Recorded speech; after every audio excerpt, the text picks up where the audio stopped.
नमस्कारम। मैं राजू स्वामी, धर्म योग अध्यात्म आत्मानुसंधान शिक्षा केंद्र सतना के निदेशक के रूप में आप सभी के समक्ष सप्त सिंधु सभ्यता की वर्णमाला की खोज अन्वेषण की घोषणा करना चाहूँगा। आप जानते हैं विगत 100 वर्षों से यह वर्णमाला अबूझ पहेली थी, जिसे सुलझा लिया गया है। कई प्रकार के दावे प्रतिदावे होती थी, जिसके कारण हमारे भारतवर्ष में उत्तर दक्षिण द्रविड़ आर्य संस्कृति के मध्य विवाद उत्पन्न करने की बौद्धिक चेष्टा की गई। उसका पटाक्षेप हमने कर लिया है। हमारी गवेषणा के अनुरूप यह वर्णमाला जो है वह वर्तमान देवनागरी लिपि की दादी माँ समझ लीजिए, उसके समान है। आपकी यही सप्त सिंधु सभ्यता की वर्णमाला ही ब्राह्मी लिपि की मूल जननी है। ब्राह्मी लिपि ही नहीं, विश्व की समस्त प्राचीनतम वर्णमालाओं की जननी आपके हमारे दावे के अनुसार सप्त सिंधु सभ्यता की वर्णमाला है। इसी से आपकी सिनेटिक लिपि, उत्तर पश्चिम सेमेटिक लिपि, एट्रुस्कन लिपि और हित्ते लिपि का भी जन्म हुआ। क्रमशः और भी इनसे तो उत्पन्न हुए।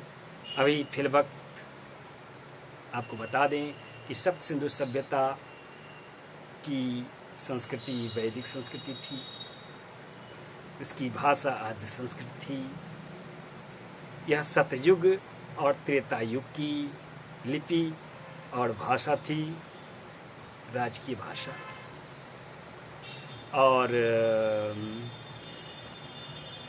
इस युग के कई पुरालेख प्राप्त हैं। अभी अपने अयोध्या में राम मंदिर का शिलान्यास हुआ है। सुप्रीम कोर्ट दावेदारों से पूछ रही थी कि आखिर कैसे माना जाए कि आपका अयोध्या में ही राम उत्पन्न हुई। तो यह पुरालेखों के माध्यम से दावा कन्फर्म किया जा सकता है, सिद्ध किया जा चुका है, प्रमाणित किया जा चुका है। आपको उच्चतम न्यायालय में मैंने इस दावा को रखने की चेष्टा भी किया है था। खैर, इस पितरपक्ष में आज 2 सितंबर मैं आपका भारतवासियों के समक्ष जो गर्व करते हैं कि हमारे पितर, हमारे पूर्वज विश्वगुरु थे, वो अब इस अवधारणा को निराधार नहीं, उनकी इस अवधारणा को एक आधार प्राप्त हो गया है, हो गया है। हमारे इस खोज के उपरांत वे दावे के साथ किसी भी बौद्धिक सभा में जाके कह सकते हैं कि हम विश्वगुरु थे और भविष्य में भी विश्वगुरु बन के दिखाएंगे। इस सप्त सिंधु सभ्यता की लिपि को हमने नागलिंगा लिपि नामकरण प्रस्तावित किया है, जिसपे अंतिम मुहर भारतीय पुरातत्व सर्वेक्षण विभाग को करना है।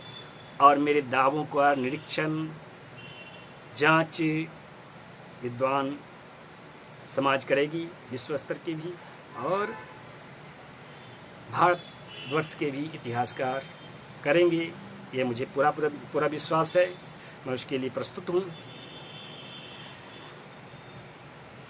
ताकि भविष्य में जो विगत 100 वर्षों के पुराविदों ने मुझसे पहले अन्वेषण करके दावा किया था और कई प्रकार की भ्रांतियाँ उनके कारण विश्व इतिहास में, प्रागैतिक इतिहास में सम्मिलित हो गई है, उसका फिर से उसका परिमार्जन हो सके। इन्हीं शब्दों के साथ मैं पुनश्च आपके समक्ष अपने दावे को प्रस्तुत करता हूँ कि हमने सप्त सिंधु सभ्यता का वर्णमाला का लिपि का खोज कर लिया है, जिसके प्रवर्तक भगवान रुद्र थे और उन्होंने यह अपने राज्य व्यवस्था और अपने समाज की आम जनों को सभ्य सुसंस्कृत बनाने के लिए प्रवर्तन किया था। मुख्यतः इसमें 8 स्वर, वर्ण और 34 लगभग 34 व्यंजन वर्ण थी। तभी हम लोग आज भगवान शिव आज भी उनको लिंग रूप में अर्घ अभिषेक करते हैं। कहते हैं ब्रह्मा जी ने कहा था ऋषि मुनियों को, जब उन्होंने पूछा ऋषि मुनियों ने, वायव्य खंड के ऋषि मुनि, मध्य पूर्व एशिया की बात कर रहा, कि आखिर ब्रह्म इस संसार में सबसे बड़े महर्षि कौन है, संत कौन है? तो ब्रह्मा ने कहा, से पुराण में उद्धृत विचार है ये, कि विश्व अस्मात् अधिको रुद्रो ही महर्षिते श्रुति। सबसे बड़े हैं पूरे संसार में, हम सबसे बड़े हैं, क्योंकि इन्होंने कई अन्वेषण किया था। उनमें से एक वर्णमाला की खोज भी है। आज भी आप शिव पुराण उलट कर देख लीजिए, उसमें दावे के साथ कहा गया है कि लिंग से ही समस्त वर्णों का उद्भव हुआ है, और वह मेरे अन्वेषणों के उपरांत यह दावा पुराणोद्धृत यह विचार प्रमाणित हो जाती है। हरिओम। पुराणों का संकलन आपके वैदिक सभ्यता संस्कृति के 3000 वर्ष पश्चात वेद व्यास जी ने किया था। उससे पूर्व के जो पुराण हैं वो श्रुति के माध्यम से जाने जाते थे, स्मृति के रूप माध्यम से जाने जाते हैं, और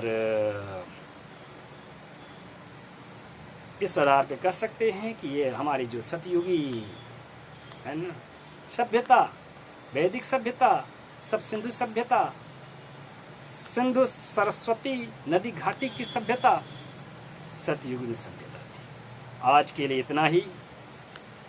आगे आने वाले समय में आपको कई रोचक जानकारियां मैं सप्त सिंधु सभ्यता की विषय में बतलाऊंगा। आप लोग कृपा करके हमसे जुड़े रहिए।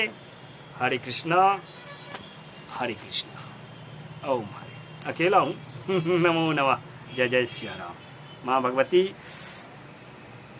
और ये कृपा फल है, ज्ञान प्रसाद है, आपको सौंपता हूँ, देशवासियों को सौंपता हूँ।